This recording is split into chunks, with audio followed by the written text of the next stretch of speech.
Bismillahirrahmanirrahim. Assalamualaikum warahmatullahi wabarakatuh.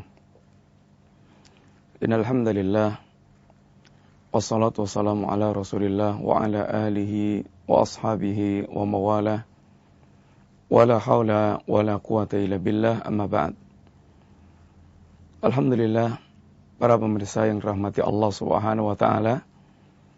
Kembali kita berjumpa dalam kajian silsilah akidah Ahlussunnah wal Jamaah, akidah Islam, akidah yang diwariskan Rasulullah sallallahu alaihi wasallam dan para sahabatnya radhiyallahu anhum jami'an. Pelajaran yang selayaknya setiap muslim dia memahami dengan baik, karena sungguhnya perkara ini merupakan perkara-perkara mendasar dan merupakan dasar-dasar agama seorang muslim. Para pemirsa, pembicaraan kita insyaallah berkaitan dengan nawaqidul Islam. Beberapa hal yang merupakan pembatal keislaman. Mempelajari pembatal-pembatal keislaman sebuah tuntutan dan perkara yang sangat penting bagi setiap muslim untuk mengetahuinya. Dan sungguhnya memahami perkara yang membatalkan keislaman seorang muslim sama dengan memahami pembatal-pembatal wudu, pembatal-pembatal salat, pembatal-pembatal puasa. Karena setiap amal ada pembatalnya. Apabila setiap kita memiliki sikap antusias untuk mengetahui pembatal-pembatal wudu, pembatal salat, pembatal puasa, karena kekhawatiran kita seandainya salat kita, puasa kita, wudu kita dalam keadaan tidak diterima Allah karena kita melakukan pembatal. Karena setiap amalan apabila kita melakukan pembatalnya maka akan menjadi rusak. Akan tapi sangat disayangkan sekali di tengah-tengah kaum muslimin sangat jarang yang memiliki kemauan keras dan memiliki semangat untuk mengetahui tentang pembatal-pembatal keislaman atau pembatal-pembatal syahadatain. Karena sungguhnya mempelajari perkara ini jauh lebih penting dibandingkan dengan mempelajari pembatal-pembatal amal yang lainnya. Kalau seandainya kita melakukan salat dan kita melakukan pembatalnya, salat kita gugur.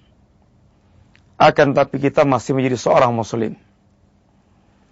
Seandainya kita melakukan puasa dan kita melakukan pembatalnya, puasa kita gugur, puasa kita batal, tapi kita masih seorang muslim. Akan tapi seandainya kita melakukan pembatal keislaman, maka Islam kita yang gugur, sehingga sebaik apapun salat yang kita lakukan,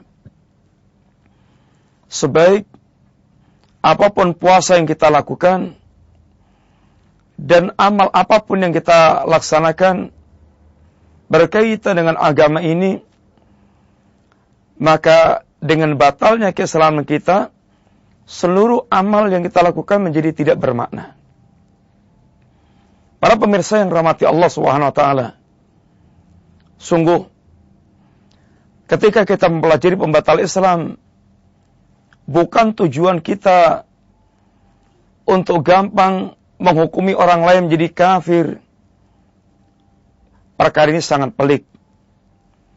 Perkara tentang penghukuman seorang itu telah menjadi kafir yang asalnya dia muslim, perkara sangat pelik dan sangat bahaya. Sampai di antara para ulama mengatakan bahwasanya salah dengan tidak mengkafirkan seorang itu masih lebih ringan dibandingkan dengan salah dalam mengkafirkan orang.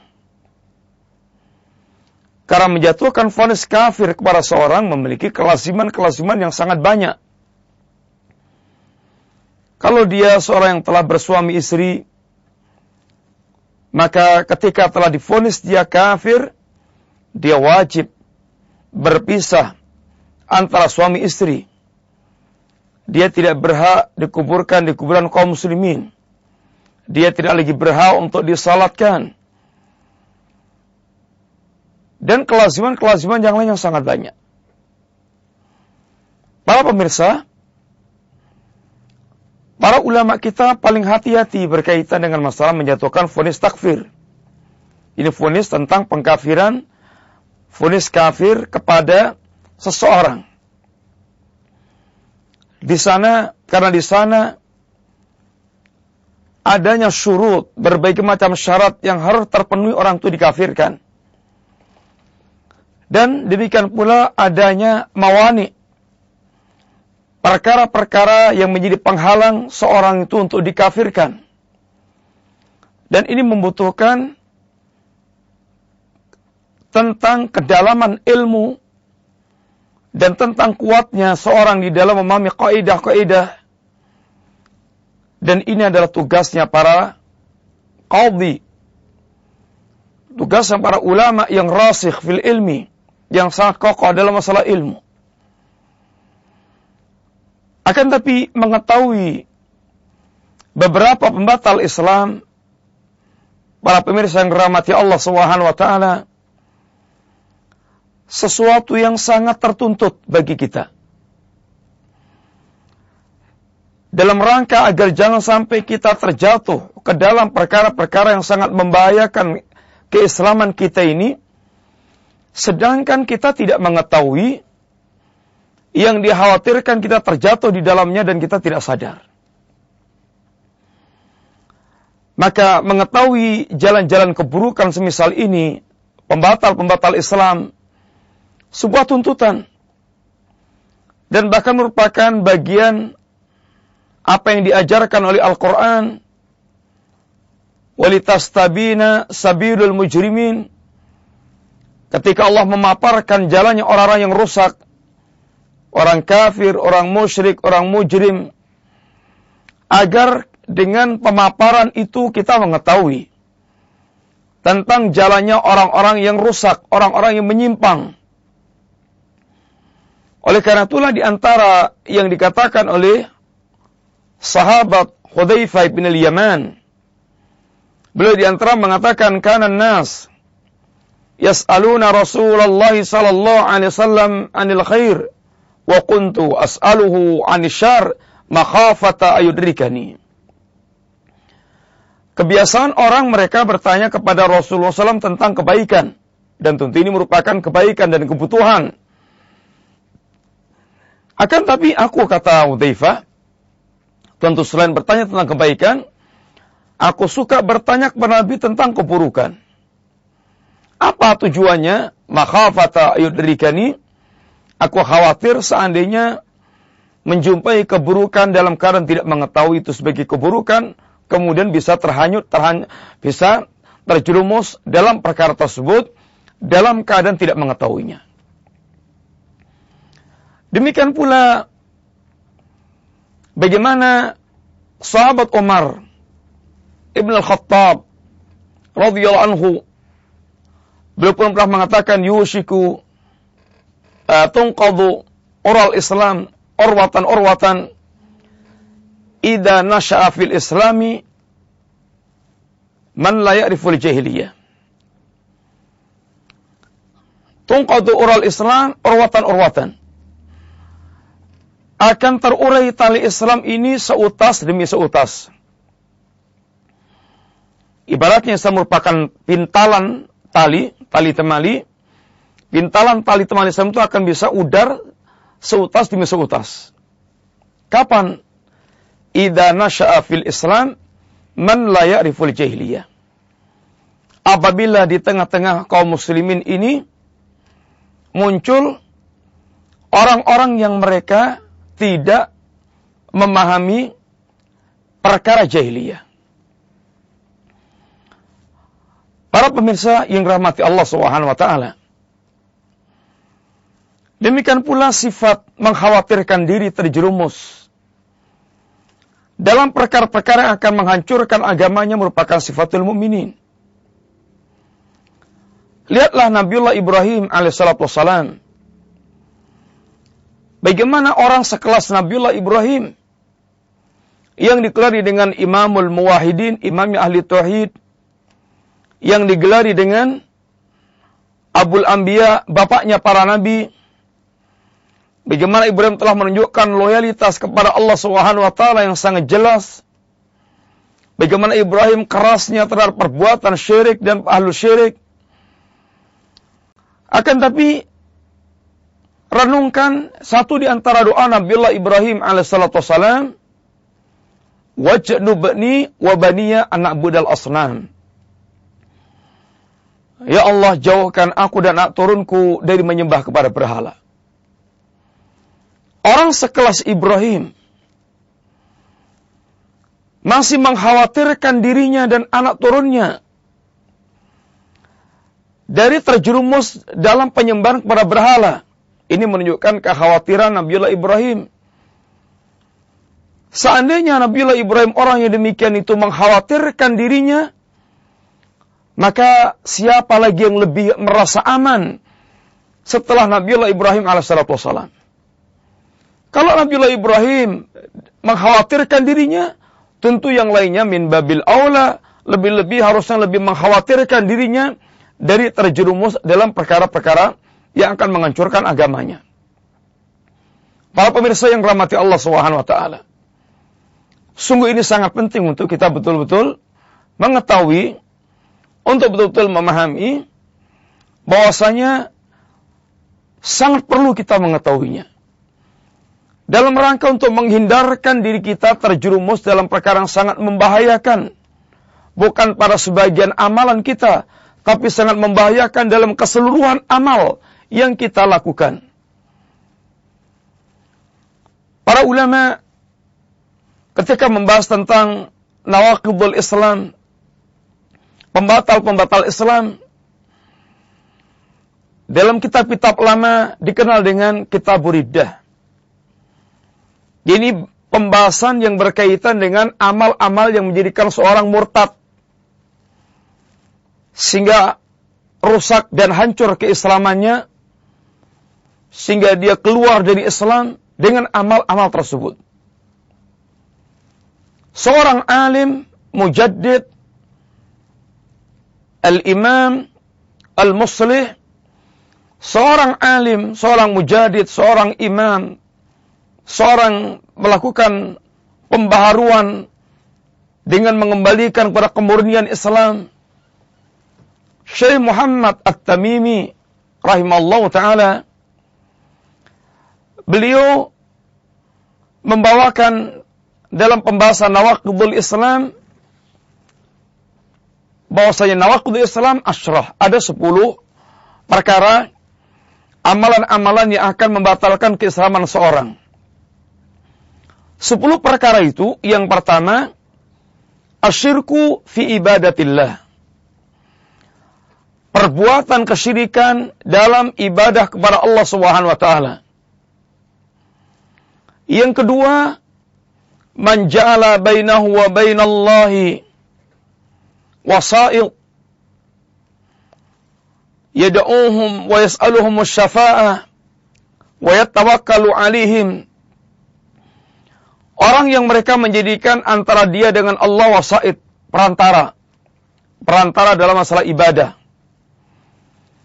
Mereka, orang-orang ini berdoa meminta kepada para perantara, meminta syafaatnya, dan bertawakal kepadanya. Yang ketiga, man lam yukafiril musyrikin aw yashukku fi kufrihim aw sahhaha madhhabahum. Yang ketiga, orang yang mereka tidak mengkafirkan orang-orang kafir musyrik, atau mereka ragu tentang kekafirannya, atau mereka membenarkan mazhab kekafirannya. Yang keempat, man i'taqada anna ghaira hadyi Muhammadin sallallahu alaihi wasallam, anna ghaira hadyi Nabi sallallahu alaihi wasallam akmal min hadyi, wa anna hukma ghairihi ahsan min hukmi. Yang keempat, ini adanya orang yang mereka berkeyakinan, barang siapa yang berkeyakinan bahwa selain petunjuk Nabi itu lebih sempurna dibandingkan dengan petunjuk Nabi, bahwa hukum selain hukum Nabi lebih baik dibandingkan hukum Nabi, maka perbuatan ini pun juga menjadi bagian pembatal Islam. Yang kelima, man abghadha syai'an mimma ja'a bi ar-rasul sallallahu alaihi wasallam wa la amila bih. Barang siapa yang dia membenci sebahagian, apalagi seluruhnya, tentang apa yang dibawakan, diajarkan Rasulullah SAW, sekalipun dia mengamalkan perbuatan tersebut. Yang keenam, man istahza'a bi syai'in min dini Rasulullah SAW. Barang siapa yang mereka istihza terhadap agama Rasulullah sallallahu alaihi wasallam, baik itu thawabu atau iqabu, baik itu yang berkaitan pahala agama atau ancaman-ancaman agama, azabnya, dia istihza, mentertawakan, menghina, memperolok-olok. Yang ketujuh, as-sihru. Ini dia melakukan sihir. Yang kedelapan, mudaharatul musyrikin wa muawanatuhum 'alal muslimin. Memberikan dukungan, pembelaan, pertolongan kepada kaum musyrikin dalam rangka untuk mengalahkan kaum muslimin.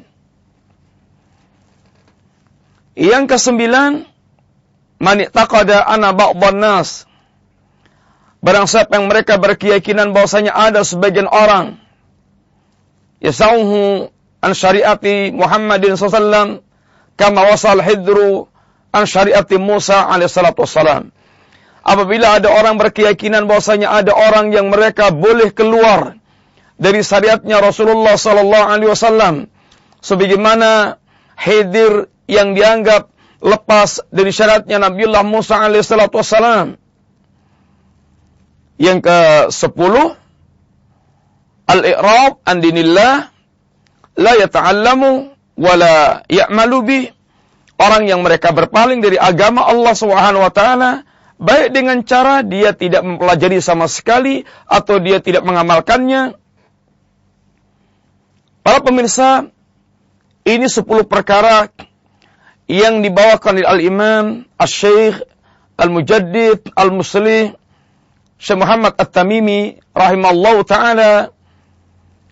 Perkara-perkara yang hendaknya sangat diwaspadai oleh seorang muslim yang akan membatalkan keislaman mereka. Setelah kita menyebutkan secara global tentang 10 perkara ini, insyaallah kita akan membicarakan satu persatu dalam rangka untuk mengambil kejelasan dan jangan sampai kita salah faham berkaitan dengan poin-poin yang telah disampaikan oleh beliau rahimahullah ta'ala.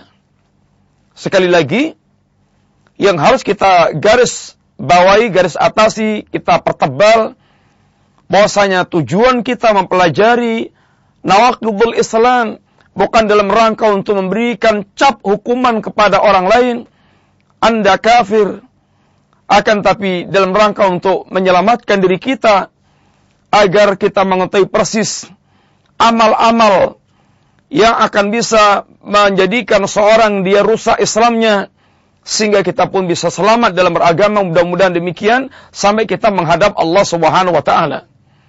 Karena masalah takfir sangat membahayakan, sangat bahaya sekali.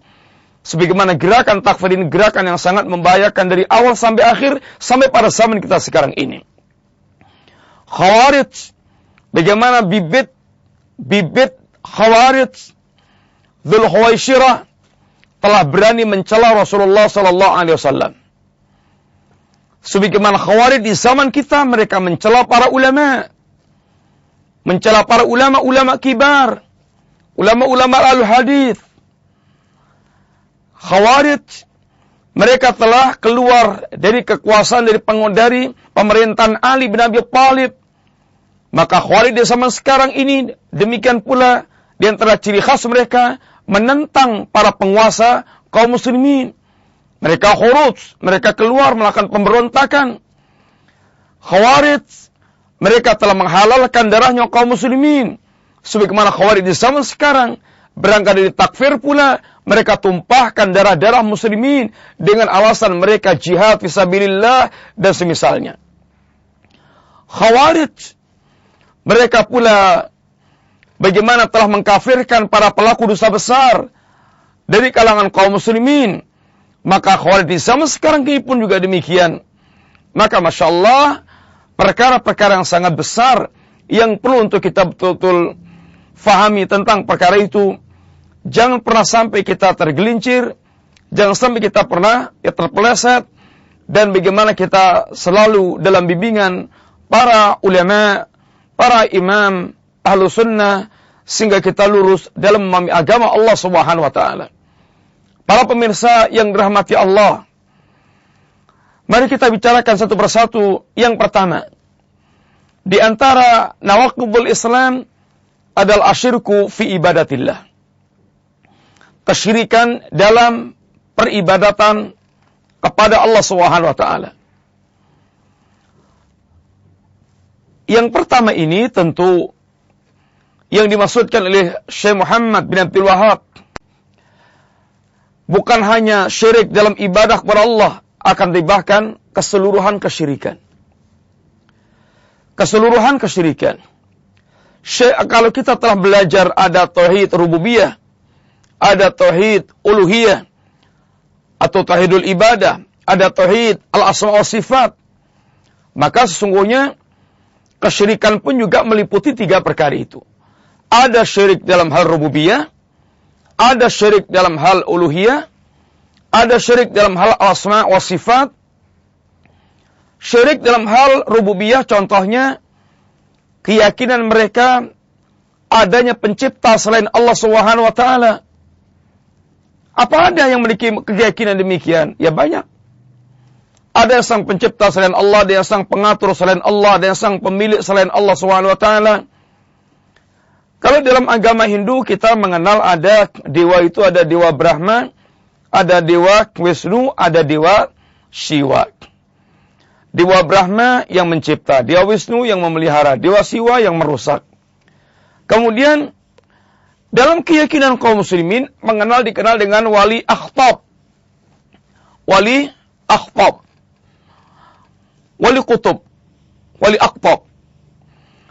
Ini wali yang mereka seakan diberikan hak otonom oleh Allah Subhanahu wa taala untuk mengatur wilayah alam tertentu.